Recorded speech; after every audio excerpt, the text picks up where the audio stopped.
If you're over 40 and you feel like you've been doing everything right, you are eating less, you are working out more, you're trying to stay consistent, but your body is not responding the way that it used to, you're not imagining it. There are things that are changing, but some of those changes are actually from the old methods that we used to use that cause more harm than good. The truth is, we were never actually taught what builds a strong, lean, healthy body. And if you grew up in the 90s, like I did, we were taught that success meant getting small by any means possible. That meant dropping calories, cutting out carbs, sweating more, burning as many calories as we possibly could.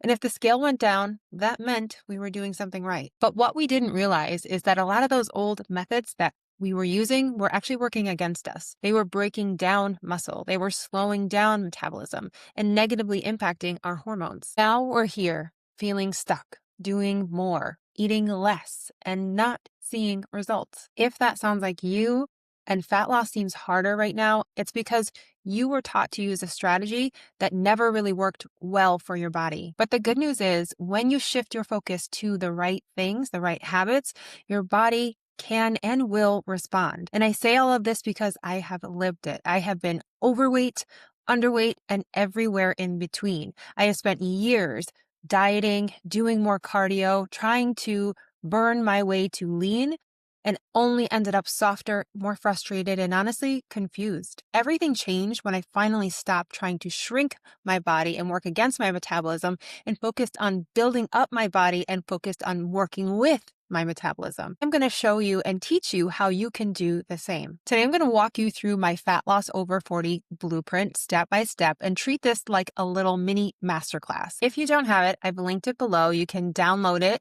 and follow along and take notes. By the end of this, you're going to understand exactly what your body needs now so that you can actually start to see the progress that you want. Now, before we get into what to do, we need to have an understanding of what's actually changing that is impacting our bodies and our metabolisms at this age. Because once you understand this, everything else is going to make a lot more sense. First up, we have muscle loss. After age 30, we start to lose muscle if we're not actively trying to preserve it or to build it. Then if we add in chronic dieting, cardio-based workouts, and not eating enough protein, then we've likely just accelerated that muscle loss. And this is the last thing that we want. Muscle is our metabolism. It determines how many calories our bodies burn at rest and how well your body responds to insulin, your mobility, your longevity, and how defined and sculpted you look. So when muscle goes down, metabolism goes down with it, which is why what used to work is not going to work anymore. The other thing that's changing is we start to move less. Even if we're working out, our daily movement usually tends to decrease as we get older. And that really matters. Your activity outside the gym accounts for far more of your daily caloric output than your activity inside the gym. And then we have hormones. As estrogen and progesterone decline in our 30s and our 40s, we're going to notice things like worse sleep, lower energy, more cravings, and now fat gain will be stored more in our midsection. So when you combine all of those things, it creates what feels like a perfect storm to be soft and stuck. But now that you understand what's happening, we can shift how you approach fat loss so that you improve all of these things and actually start to build a body that looks and feels its best over 40. Let's dive right into the habits that are going to help you. First up is we want to eat to support our goals. And this is where I see a lot of women get stuck. They either go straight into eating as little as possible, picking a random number of like 1,200 calories, thinking it's going to help them get results that much faster. When in reality, what happens is that calories are so low that adherence drops off, they can't stay consistent, or they try to just eat healthy, but they're not actually tracking anything. So things like salads, smoothies, and snacks with healthy foods, but no real awareness of how many calories they're taking in. And so many healthy foods like avocados, nuts, oils pack in a ton of calories. And while I'm all for focusing on healthy foods, just doing that alone doesn't ensure that you're going to lose fat or be in a calorie deficit. So both ends of that spectrum can leave you stuck. Instead, we want to be intentional and we want to have a calorie target and then use something like MyFitnessPal or Macros First to build awareness and track. You don't have to do this forever, but it will streamline you to your results. And I like to compare this to money. If you never tracked what you made and what you spent, you would likely be in the red and struggle financially. Calorie tracking works the same way. What gets measured gets managed. And keep it simple. Track your calories, track your protein. And if you don't know your numbers, I have a calculator that you can use linked below. The next habit we want to focus on is sleep.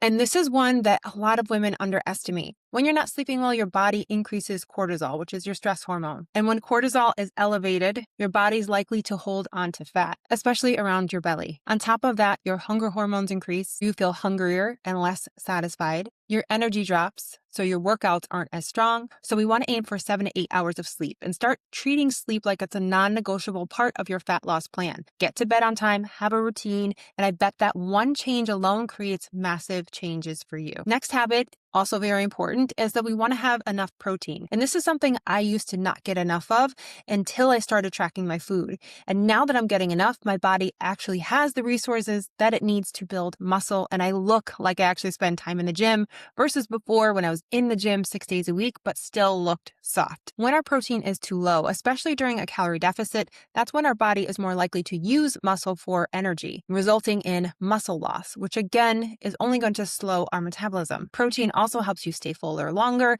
It has a higher thermic effect of food, meaning your body burns more just to digest it. And we need more after 40 because our bodies don't utilize it as well. A good rule of thumb is to aim for about 1 gram per pound of your goal body weight and then spread it across your meals throughout the day so that you get doses all day long to help stimulate that muscle. And when it comes to hitting your protein, keep it simple. My favorite sources are eggs, egg whites, cottage cheese, Greek yogurt, chicken, ground beef, and then whey protein. I use Legion's whey protein. It's lactose free. It digests like a dream. If you want to try it, I will leave it linked below, but don't overthink it. Find your favorite sources of protein, build your meals off of those, and your body will thank you. Next up, we have my favorite because it has been what has single-handedly changed my body in the best of ways, and that is strength training. This is where we shift from just losing weight to actually changing the shape of our bodies and changing our body composition. If you're not strength training, your body has no reason to hold on to muscle. Even if the scale drops, that could mean that you're losing muscle and not fat.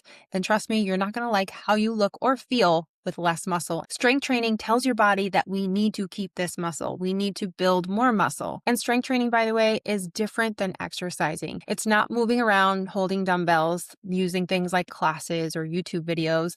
Those will not build muscle optimally. I know this because I've tried. Training looks and feels very different. You focus on one program for a set amount of weeks, train close to failure with each set. You track your workouts and try to get stronger week after week by adding reps, adding weight, or improving your form. It also means allowing rest days so that your muscles can repair and grow. I have a full episode on how to lift over 40, which I will link below if you want a deeper explanation. But I promise when you start to lift with intention, your body is going to change in the best of ways. And if you need a place to start, you can always join my Strong by Shauna membership. I'll also leave information below and a link for a 3-day trial. Next up, we want to focus on moving more. We know what we're doing for our workouts, but then we want to make sure we have daily movement or non-exercise activity. Non-exercise activity makes up a larger portion of our daily calorie burn, even more so than our workouts do. That means you can be training hard, but if you're sitting all day long, your overall activity is still going to be considered low. That's why I love walking because it's so powerful and it's a great way to increases your daily caloric output without stressing your body or competing with muscle building. It also helps with insulin sensitivity, stress, digestion, and it's easy to do anywhere.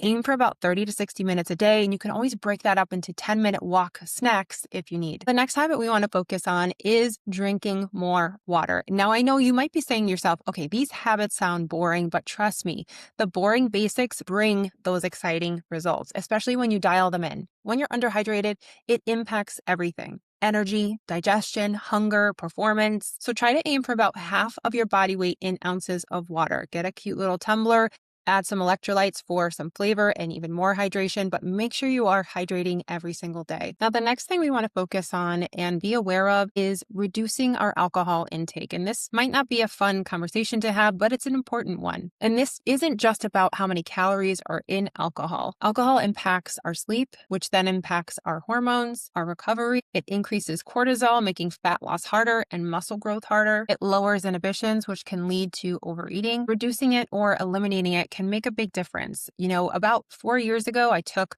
a little bit of a break and I decided I loved life so much better without it. On Sundays, I used to have, 1 to 2 glasses of wine, which at the time I didn't think was too impactful, but it always impacted my sleep, which meant I would start the week under rested, just not feeling my best. And the next 2 days, I was really recovering just from those 2 glasses of wine. When I took the break, I actually noticed how much clarity I had, how much better my sleep was, how much better my workouts were.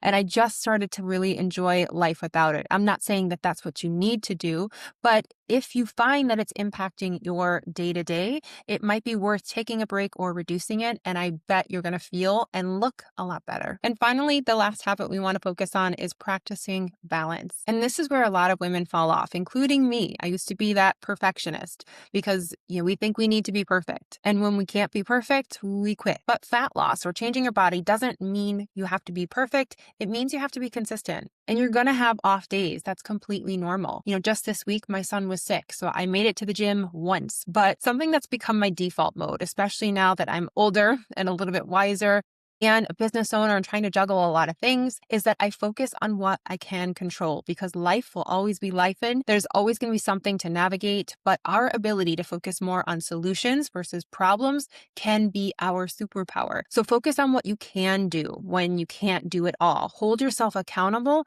but also recognize not going to get it right 100% of the time. You will slip, but don't let a slip become a slide. Get back on track. What matters most is that you keep going. Don't quit when it gets hard. Just focus on what you can do and keep going. And that wraps up all of the habits and tips to focus on the Fat Loss Over 40 Blueprint. I hope you found it helpful, and I hope it brought you some clarity and inspiration to know that you can change. If it did, and you are going to start committing to some of these habits, type committed below, claim it, put it out there. Let me hype you up on your journey. And if you want help applying these habits, that's exactly what I do inside my membership and my one-on-one coaching programs. You can find all of the information on both options below. And if you are a woman trying to build your best body over 40, I would check out this video next.